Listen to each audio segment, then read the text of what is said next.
దేవుని అతి పరిశుద్ధ నామానికి మహిమ కలుగును గాక. ఈరోజు ఫర్ టుడే వాక్య సందేశంలోనికి మిమ్మల్ని అందరినీ ప్రేమపూర్వకంగా ఆహ్వానిస్తూ ఉన్నాను. ఈ సందేశాలు ప్రతిరోజు ఉంటున్న మీ అందరికీ మన ప్రభువును, మన రక్షణకర్త అయిన యేసుక్రీస్తు ప్రభు వారి అతి శ్రేష్టమైన నామంలో లైఫ్ చర్చ్ వైజాగ్ నుంచి శుభములు తెలియజేస్తా ఉన్నాను. ఈరోజు అపోస్తలుల కార్యములు 10వ అధ్యాయం 4వ వచనం చదువుకుందాం. అపోస్తలుల కార్యములు 10వ అధ్యాయం 4వ వచనం చదువుకుందాం.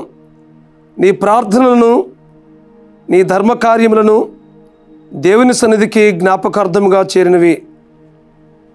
నీ ప్రార్థనలను, నీ ధర్మ కార్యములను ప్రభు సన్నిధికి జ్ఞాపకార్థముగా చేరినవి. ఈ మాటలు కొర్నేలుతో ప్రభుదూత అతనికి ప్రత్యక్షమై పలుకుతున్న మాటలు ఇవి.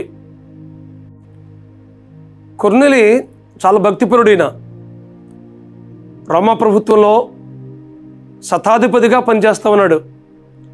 ఈయన రోమియుడు. అయితే ఆయన గురించి చక్కటి మాటలు రాయబడ్డాయి. 10వ అధ్యాయం 1వ వచనం మనం చదివినట్లయితే, ఆయన భక్తిపరుడు, దేవుని యందు భయభక్తులు కలిగిన వాడు. అంత మాత్రమే కాదు కానీ కొర్నేలి తన ఇంటి వారందరూ దేవుని యందు భయభక్తులు కలిగి ఎల్లప్పుడూ ప్రార్థన చేయవాడు, బహుధర్మ కార్యములు చేయవాడు అని చక్కటి మాటలు కొర్నేలి గురించి చెప్పబడ్డాయి. కొర్నేలి ఆయన రోమియుడు అయినప్పటికీ, రోమా ప్రభుత్వం కింద శతాధిపతిగా పనిచేస్తున్నప్పటికీ యూదులతో సహవాసం చేసే పరిస్థితి, అలాగే యేసుక్రీస్తు ప్రభువు గురించి ఆయన కార్యాలు, ఆయన చేసిన బోధలు విన్న స్థితిని బట్టి తన జీవితాన్ని ప్రభువుకు అప్పగించాడు. కనుకనే ఎల్లప్పుడూ ప్రార్థన చేసే అనుభవం కొర్నేలికి ఉంది. తద్వారా కొర్నేలి ప్రార్థన చేసినప్పుడు ఆ ప్రార్థన దేవుని సన్నిధికి చేరినట్లుగా, అలాగే ఆయన చేసిన ధర్మకార్యాలు, ఆయన చేసిన మంచి కార్యాలు దేవుని సన్నిధికి జ్ఞాపకార్థంగా చేరినవని దేవుని వాక్యం మాట్లాడుతుంది. తద్వారా ఆయన జీవితంలో గొప్ప కార్యం జరిగించాడు దేవుడు. తన ఇంటి వారందరూ రక్షణ పొందుకున్నారు. పేతురుని పిలిపించుకుని వారి స్నేహితులందరినీ మరి ఆ సమయంలో ఆ గృహంలో ఉంచినప్పుడు పేతురుని పిలిపించుకుని దేవుని వాక్యాన్ని ప్రకటించినప్పుడు మరి చాలామంది ప్రభువుని అంగీకరించారు, బాప్తిసం తీసుకున్నారు. తద్వారా కొర్నేలి తన జీవితాన్ని పరిపూర్ణంగా సమర్పించుకున్నాడు. శతాధిపతి అంటే 100 మంది సైన్యములకు అధిపతిగా ఉన్న వ్యక్తి, ఒక ఉన్నతమైన స్థితిలో ఉన్న వ్యక్తి తన జీవితాన్ని పరిపూర్ణంగా సమర్పించుకున్నట్లుగా దేవుని వాక్యంలో చూస్తూ ఉన్నాం. ఇక్కడ ఒక మాట గమనించాలి. ఆయన ప్రార్థనలు, ఆయన ధర్మకార్యాలు దేవుని సన్నిధికి జ్ఞాపకార్థంగా చేరినవి. మన దేవుడు మన ప్రార్థన ఆలకించే దేవుడు. చాలాసార్లు మనం ఏమనుకుంటామంటే, ఎంత ప్రార్థన చేస్తున్నాను, ప్రార్థనకు జవాబు రావట్లేదేంటి అని మనం అనుకుంటుంటాం. అయితే ఒక విషయం గమనించాలి. కొన్ని ప్రార్థనలు వెంటనే జవాబు వస్తాయి, కొన్ని ప్రార్థనలకు కొంత సమయం అయిన తర్వాత జవాబు వస్తుంది, కొన్ని ప్రార్థనలకు మనం కనిపెట్టవలసిన అవసరం ఏర్పడుతూ ఉంటుంది. ఈ విషయాన్ని మీరు గ్రహించవలసిందిగా ప్రభు పేరిట మీకు మనం చేస్తున్నాను. మనం చేసే ప్రతి ప్రార్థన దేవుని సన్నిధికి జ్ఞాపకార్థంగా చేరుతుందనే విషయాన్ని మీకు జ్ఞాపకం చేస్తామన్నాను. అంత మాత్రమే కాదు కానీ ఆయా సమయాల్లో, తగిన సమయంలో ఆ ప్రార్థనకు జవాబు వస్తుందనే విషయాన్ని మీకు తెలియజేస్తా ఉన్నాను. మన దేవుడు మన ప్రార్థన ఆలకించే దేవుడు. ఆయన ఆలకించడం మాత్రమే కాదు, తగిన సమయంలో జవాబిస్తాడు ఆయన. ఈ విషయాన్ని మీరు గ్రహించవలసిందిగా మీకు మనవి చేస్తున్నాను. కొర్నేలి చేసిన ఆ ప్రార్థన కొర్నేలితో ఆగిపోలేదు. వారి ఇంటి వారందరూ కూడా రక్షణ అనుభవానికి కారకుడయ్యాడు. తన ఇంటి వారు మాత్రమే కాదు, తన స్నేహితులు కూడా రక్షించబడినట్లుగా దేవుని వాక్యాలు మనం చూస్తూ ఉన్నాం. అసలు అన్యజనులకి సువార్త ప్రకటించడానికి ఒక గొప్ప సాధనమైపోయాడు కొర్నేలి.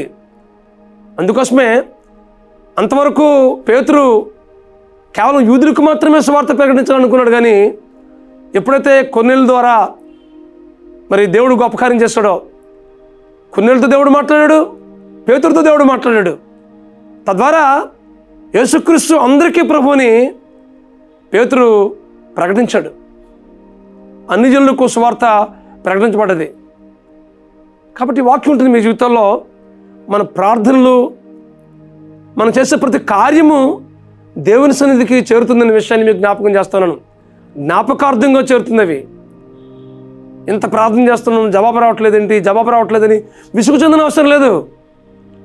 దేవుని సన్నిధిలో మనం కనిపెట్టినట్లయితే అవన్నీ జ్ఞాపకార్థంగా దేవుని సన్నిధికి చేరి వాటన్నిటికీ దేవుడు జవాబిస్తాడని మనం గ్రహించాలి. మనం కనిపెట్టి దేవుని సన్నిధిలో మనం కనిపెట్టినట్లయితే దేవుడు తప్పనిసరిగా జవాబిస్తాడు. విషయాన్ని మీరు గ్రహించవలసిందిగా ప్రభు పట్టి మీకు మనం చేస్తున్నాను. తొందరపడిపోకర్లేదు, కంగారు పడిన అవసరం లేదు. ఏంటి నా ప్రార్థనకి ఇంతగా జవాబు రావట్లేదని విసుగు చెందిన అవసరం లేదు.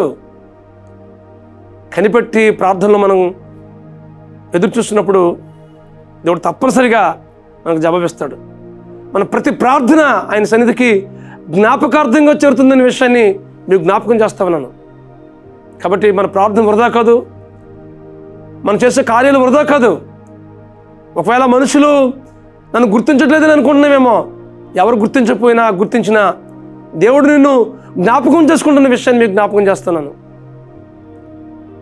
తగిన సమయంలో తప్పనిసరిగా జవాబు పొందుకుంటారు. కాబట్టి ఎలాంటి విషయంలో నిరాశ చెందకుండా ఎల్లప్పుడూ ప్రార్థన చేసి దేనికోసమైతే నువ్వు కనిపెడుతున్నావో వాటి కొరకు ప్రార్థనపూర్వకంగా నువ్వు కనిపెట్టినట్లయితే తగిన సమయంలో మిమ్మల్ని హెచ్చిస్తాడు. తగిన సమయంలో జవాబు పొందుకుంటావు. ఎటు కృప పరిశుద్ధాత్మ దేవుడు మీకు అనుగ్రహించి నడిపించిన గాక. ప్రార్థన చేసుకుందాం. పరమస్వరూపుడా, మహాకృపగల మా తండ్రి, కొర్నేలు ప్రార్థన ఆలకించిన దేవుడు, మా ప్రార్థన ఆలకించిన దేవుడు అని ఇదే నన్ను మాకు జ్ఞాపకం చేస్తావు ప్రభువా. మీకు స్తోత్రాలు.